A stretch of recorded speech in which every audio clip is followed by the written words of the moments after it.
Hi there, and welcome to the weekly Asylum and Immigration Reform Update, where I share with you 5 recent stories of interest to asylum seekers and those who want to stay current on immigration news. This week, we're discussing a Texas National Guard member shot a Mexican on Mexican soil. It's under investigation. Nearly half of Fortune 500 companies in 2023 were founded by immigrants or their children. The Biden administration criticized NYC's response to its migrant crisis, straining relations. Republican states sue over Biden's humanitarian parole program, and a severe heat wave in South Texas has resulted in over 500 migrant deaths this year. I'm Brian Manning. I used to be an asylum officer with the government, but now, as an asylum lawyer, I help immigrants all over the country to secure their future in America through asylum. It's my pleasure to bring you asylum and immigration reform updates each week right here on the Political Asylum Lawyers YouTube channel. Okay, let's get to the news. First up, it looks like even being near a U.S. border might be enough to get you shot. A Texas National Guard member, assigned to Governor Greg Abbott's border security initiative, Operation Lone Star, shot a Mexican citizen in the leg while the person was on Mexican territory, according to Mexico's foreign ministry. The incident occurred near El Paso. The victim was reportedly exercising at the time of the shooting. Following the incident, Mexican officials met with representatives from the Texas Department of Public Safety and the Texas Rangers. The involved Guard member has been removed from his position pending an investigation. Mexican authorities condemned the act, emphasizing concerns about human rights and the safety of migrants.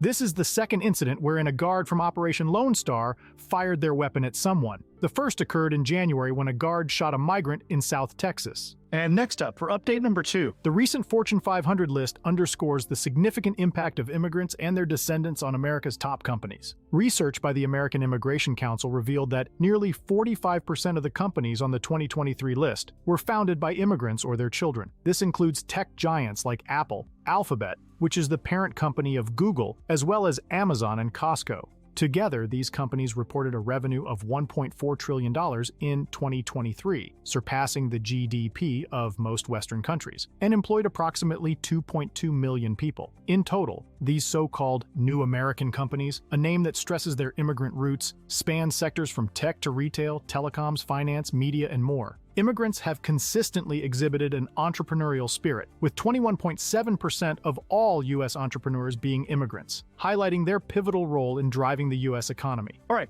time for our third immigration update. The Biden administration has voiced concerns over New York City's handling of its migrant crisis. While local officials have been seeking federal assistance to address the mounting humanitarian crisis caused by thousands of migrants seeking asylum, the response from Washington was not as anticipated.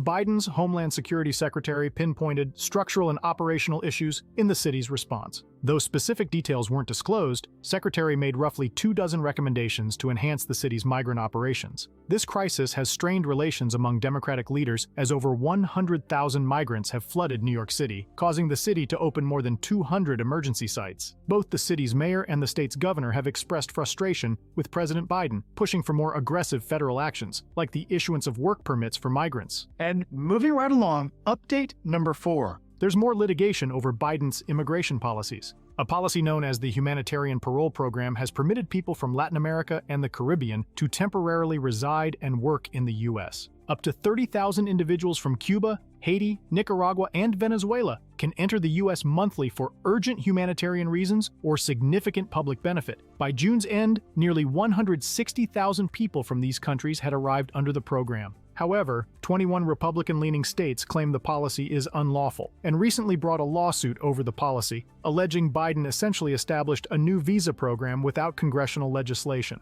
The initiative is a component of Biden's broader effort to expand legal immigration pathways for individuals escaping political and economic turmoil. And finally, our 5th immigration update for this week. The scorching heat wave in South Texas is contributing to migrant deaths. With more than 500 people dying this year while trying to cross from Mexico, the heat has been stifling for many Texans, but deadly for some of those making their way through the hot, barren shrubland where migrants travel to avoid detection from Border Patrol agents. Some migrants are succumbing to heat exhaustion. The deaths highlight the dangers of crossing the border in extreme heat, as well as the need for better policies to address the issue. And that wraps up this week's immigration news. If you want to win asylum in the United States, then you should call my office today. That number is 713-352-1593. We help people all over the country, so it doesn't matter where you are. Call us now to schedule an Asylum Strategy Session so that we can help you secure your future in America through asylum. Again, I'm Brian Manning, and it's an honor to serve you in your immigration journey.